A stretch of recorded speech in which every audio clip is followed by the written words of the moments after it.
दोस्तों, क्या आप जानते हैं कि दुनिया का वो कौन सा मुल्क है जिसके पास सिर्फ 7,000 फौज, 8 तैयारे और एक भी टैंक नहीं है? लेकिन दोस्तों, फिर भी दुनिया के इस मुल्क पर कब्जा नहीं किया जा सकता। मगर क्यों? दोस्तों, इस सवाल के जवाब के अलावा आपको इस वीडियो में 10 ऐसे ममालिक के बारे में बताया जाएगा जिन पर कब्जा करना, या फिर यूं कहें कि जिन पर हमला करना मुश्किल ही नहीं नामुमकिन है। तो फिर दोस्तों, आइए देखते हैं वो कौन से 10 ममालिक हैं।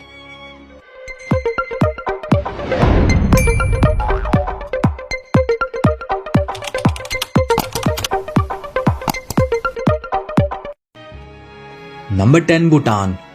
दोस्तों, मशरकी एशिया के इस मुल्क के पास दरअसल अपने दिफा के लिए कुछ भी नहीं है। भूटान के पास ना तो बहुत बड़ी फौज है, एक छोटी सी फौज है 7,000 एहलकारों पर मुश्तमिल, और ना ही दोस्तों इसके पास अच्छी तरह से लेस एयरफोर्स है। इस मुल्क की एयरफोर्स के पास सिर्फ 8 तैयारे हैं, और यहाँ तक कि भूटान की आर्मी के पास एक भी टैंक मौजूद नहीं है। लेकिन फिर भी दोस्तों, भूटान इन 10 ममालिक में शामिल है जिन पर हमला करना तकरीबन नामुमकिन अमल लगता है। दोस्तों, ऐसा इसलिए है कि भूटान एक छोटा सा मुल्क है जो चारों तरफ से हिमालय की शानदार बुलंदोबाला चोटियों से घिरा हुआ है, और ये मुल्क खुद भी सतह समुद्र से 300 मीटर की बुलंदी पर वाक़या है। अगर कोई फौज इस मुल्क की सरहदों तक पहुंचने में कामयाब हो भी जाती है तो हाइट फोबिया बहुत से फौजियों को कमजोर कर देगी, और अगर इनमें से कुछ सिपाही इन बुलंदोबाला पहाड़ों से नीचे उतरने में कामयाब हो भी जाते हैं तो दोस्तों वो इतने थक चुके होंगे कि हमला करना तो दूर की बात, ठीक से चल भी नहीं पाएंगे, और उनके पास वसाइल की इस कदर कमी हो जाएगी कि हमला करना बेमायनी ही होगा। Number 9, Iran. दोस्तों, ईरान मशरिक़ वुस्ता के ताकतवर तरीन ममालिक में से एक है। शुमाली कोरिया के बाद सबसे ज्यादा दुश्मन ममालिक रखने वाला मुल्क भी ईरान है। ज़माना कदीम से ही मशरिक़ वुस्ता का ये पूरा खित्ता करीबी और दूर दराज के ममालिक के साथ जंगों का मरकज रहा है, और ईरान इन सब में नुमायां तौर पर मुलव्विस रहा है।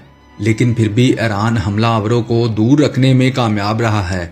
दोस्तों, इसकी बड़ी वजह ईरान का जोग्राफियाई महल वक़ूफ़ है, जो इतना खौफनाक है कि ईरान को बदनाम ज़माना ताकतवर तरीन हमलावरों को भी दूर रखने के लिए फ़ौज की भी ज़रूरत नहीं है। दोस्तों, ईरान चारों तरफ से बुलंदोबाला पहाड़ी चोटियों से घिरा हुआ है, और इन पहाड़ी चोटियों में मुअत्तद खुफिया बंकर बनाए गए हैं जहां हफ्ते के 7 दिन 24 घंटे ईरानी जासूस इलाके की निगरानी करते हैं। इसके अलावा ईरान के पास ज़ेरे ज़मीन बहुत बड़ा मिसाइल नेटवर्क भी है जो पूरे मुल्क में फैला हुआ है। दोस्तों, ये तो अभी कुछ नहीं, इसके अलावा ईरान के पास 5 लाख फौजी एहलकार, 1,658 टैंक्स, 137 लड़ाका तैयारे और इंतहाई जदीद किस्म के एटमी हथियार भी हैं। यही वजह है कि सऊदीया और अमेरिका जैसे ईरान के बड़े दुश्मन ममालिक भी सिर्फ दूर से ही ईरान से नफरत करते हैं, कभी हमला करने की जुर्रत नहीं करते। Number 8, Australia. दोस्तों, एक बार फिर से इस मुल्क का भी जोग्राफिया इसका सबसे बड़ा दफाई हथियार है। ऑस्ट्रेलिया एक जजीरा नुमा मुल्क है जिसके इर्द गिर्द हजारों किलोमीटर तक समुद्र का पानी है, जो अपनी हैबत और खौफ आप रखता है और किसी भी हमलावर को रोकता है और उनको खौफजदा करता है। इसके अलावा दोस्तों, ऑस्ट्रेलिया का 70% हिस्सा आउटबैक पर मुश्तमिल है, यानी कि इस हिस्सा पर दूर दूर तक पानी तो क्या कोई जानदार चीज भी नजर नहीं आती।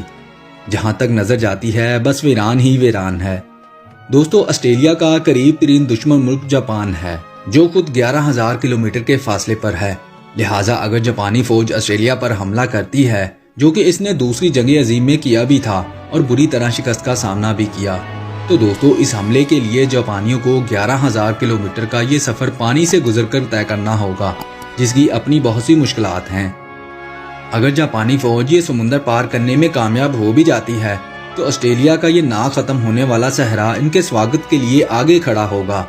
यहाँ पहुँचने के बाद कोई भी फौज या तो पानी की कमी की वजह से हलाकत का शिकार होगी या फिर छुपे हुए गोरीला जंगजुओं का शिकार बनेगी।